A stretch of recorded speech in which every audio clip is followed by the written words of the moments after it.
Ça tourne, chef. Eh bien, salut à vous tous, ici Exo, et aujourd'hui, on se retrouve pour une nouvelle vidéo. Ouah, wesh les potos, je suis revenu. Ah, bah Marcel, t'en as mis du temps pour revenir. Youpi, le cassos. Eh, Vadou, je vais pouvoir enfin t'emmerder. Oh alors toi, je te jure que ça va très mal se passer, je vais te dire. Bon, Vador, on a à peine commencé 2007, tu vas quand même pas nous faire chier, non? Mais celui... Ah, c'est bon, quoi, tu vas pas non plus t'en plaindre. Soumis, va. Bon, on a quand même fait les retrouvailles. Bref, donc nous allons faire la review de deux Battle Packs cette fois-ci, mais de cette année, à savoir le 75 131 et le 75 132. On va commencer bien sûr par le Battle Pack de la Résistance dans Star Wars 7. Ah oui, je me disais aussi que c'était pas vraiment clair en fait comme titre. Attendez, j'ai manqué un truc. Donc, voici donc le Battle Pack Resistance Troopers. Ah oui, admirez mon accent anglais. C'est de l'ironie. Bien sûr. Donc c'est le Battle Pack de la Résistance. Bravo le veau. Mais qui vient de dire ça? Mais bon bref, donc nous allons commencer plus en détaillement avec les figurines. C'est parti. Donc la première figurine est un officier de la Résistance, au moins on le voit un peu dans le film. Bref, donc il a des sérigraphies un peu simplistes, notamment à son ventre et à son dos. Pas de sérigraphie aux jambes. Il a la même tête que le Imperial pilote du Microfighters de 2014 ou encore aussi de la Death Star, etc. Bref, donc c'est un visage simpliste qu'ils ont fait Lego. Sinon, la coupe de cheveux est aussi un peu simpliste mais toujours sympathique. Et bien entendu, comme maintenant chaque année, on a toujours des saletés de blaster à one plate. Voilà, donc c'est plutôt sympathique comme personnage d'avoir un officier. Voilà, on passe au suivant. La deuxième figurine est en fait un soldat de la résistance. Bravo le veau. Mais putain, mais c'est qui dit ça? Bon, bref. Donc, oui, alors c'est effectivement un soldat de la résistance. Oui, bah en fait, vous venez de le dire. Surtout que ça ressemble à des fermiers en plus. Oui, alors, voilà. Donc, en fait, la particularité de ce soldat, c'est qu'évidemment, il y a les casques qui sont très nouveaux et auxquels ceux-ci ont des visures jaunes, au fait que tout le monde pensait qu'ils avaient des visages jaunes. Alors, celui-ci a une nouvelle tête inédite, donc c'est un moustachu, comme un petit peu qu'on avait un peu les rebelles moustachus, que j'ai d'ailleurs, mais bon, j'ai la flemme de vous le montrer. Voilà. Donc il y a des sérigraphies plutôt simplistes mais assez sympathiques et plutôt assez fidèles, donc des espèces de bandeaux munitions et gilets tout ça. Et sinon il y a des jambes grises et des mains grises et ce blaster c'est le même que le Captain Snake Commando du Battle Pack de l'année dernière. Voilà, et ben je crois qu'on passe à la suite.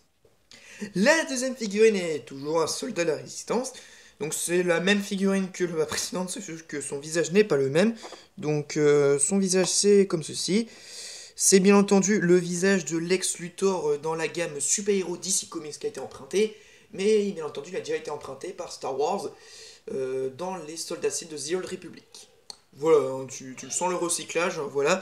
Donc sinon ça reste la même figurine, hein, c'est le même blaster, le même truc, bref. Voilà, donc on passe à la dernière figurine. Et la dernière figurine, c'est toujours un soldat de la résistance. Sauf qu'à différence que des précédentes, celui-ci a la sacoche plutôt, enfin, des munitions marron plus foncées, et a les mains chères, donc je dirais plutôt un soldat un peu spécialité, ou je ne sais quoi.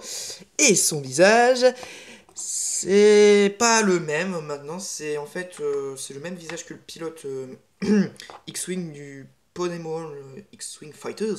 Bref, donc malheureusement c'est les mêmes recyclages, mais bon c'est pas grave, au moins c'est pas pire que d'autres. Voilà, bah je crois qu'on a fait à peu près tout le point. Donc on passe à la construction, donc ce Battle Pack nous propose, enfin Lego nous propose, un petit speeder à mitraillette assez tout simpliste, effectivement, puisqu'il bien entendu il n'apparaît pas dans le film, donc ça c'est du Lego tout craché.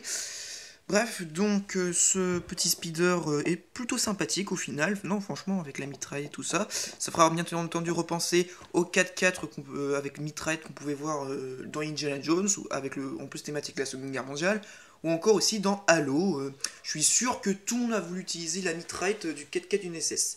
Ah, je suis sûr, au moins perso c'était le copilote. Bon bref, à part ça, à part ça on peut mettre deux figurines.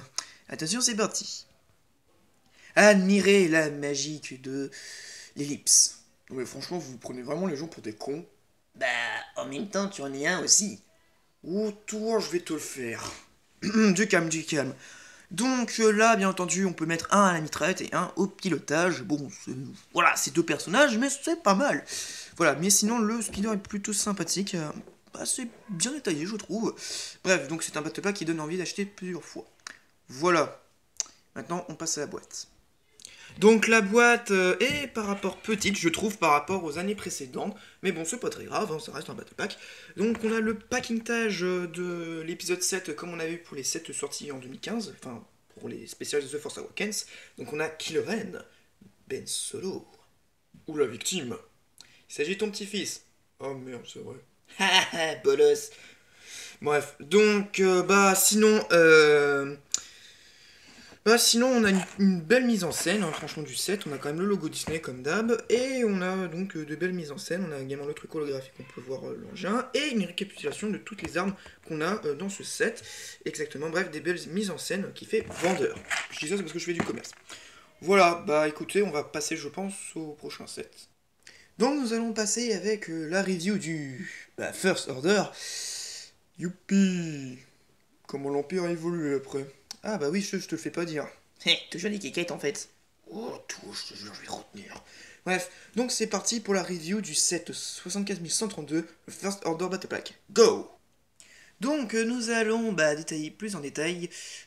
Ouais, ça n'a aucun sens ce que j'ai dit. Bref, donc nous allons voir en détail les personnages qu'il y a dans ce Battle Pack. C'est parti. La première figurine est donc un officier du premier ordre, un peu simpliste mais assez sympathique. Effectivement, il y a des sérigraphies, ouais, assez simplistes, mais voilà, son casque est quand même assez réussi, je trouve. Et puis, sinon, il est plutôt bien comme il est. Voilà, donc on passe à la figurine suivante. La deuxième figurine, il s'agit donc en fait d'une sorte de gunner technicien, enfin bref, une figurine que t'as pas trop envie d'avoir dans ce battle pack. Bref, donc elle a les mêmes sérigraphies que l'officier, donc vive l'originalité, j'ai envie de dire. Son casque et tout ça fait penser bien entendu à ce Impérial, donc de l'étoile de la mort, qui était déjà disponible dans le battle pack 2014. Donc voilà, ça, c'est ce qu'on fait comme rapprochement. Mais sinon, bien il a un visage et c'est... Non mais attendez, c'est pas des triplés à ce point-là. Mais bon, moi, il a un visage humain.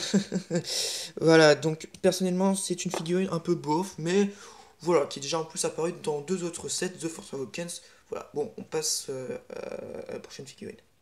Ah bah voilà, quelque chose d'intéressant. Donc, il s'agit du Stormtrooper du premier ordre. Et oui, donc on peut enfin délaisser ce bon vieux loyal Stormtrooper qu'on connaissait tous. Je chiale, putain. Ah, c'est bon, Vador. Tu veux un mouchoir? Oh, ça va. Bon, bref. Donc, celui-ci est plutôt très fidèle, comme dans le film.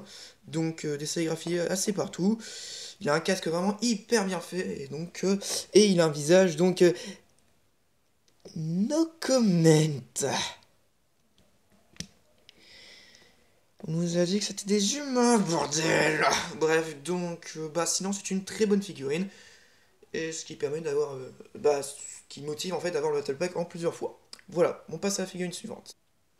Donc, la dernière figurine est donc aussi un Stormtrooper, mais celui-ci a des gilets, de munitions sur lui. On peut le voir également dans le film. Donc ça reste un Stormtrooper banal, même s'il me fait penser à un kamikaze. Non mais vous êtes sérieux de dire ça en 2016? Je suis tellement désolé. Mais bon, voilà, c'est un soldat, c'est un Stormtrooper. Bon, lui, bien entendu, clone.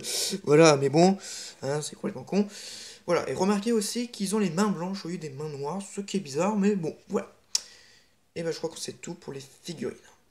Donc la construction de ce Battle Pack, c'est une simple tourelle, assez sympathique, faut le dire, mais voilà, qui gâche un peu tout à cause du Blaster Room Plate, mais on peut la remplacer facilement par une autre pièce en haut, je vous rassure. Donc bien entendu, il peut aller de haut en bas, et la tourelle peut aller à 360 degrés, ce qui est plutôt intéressant, bref.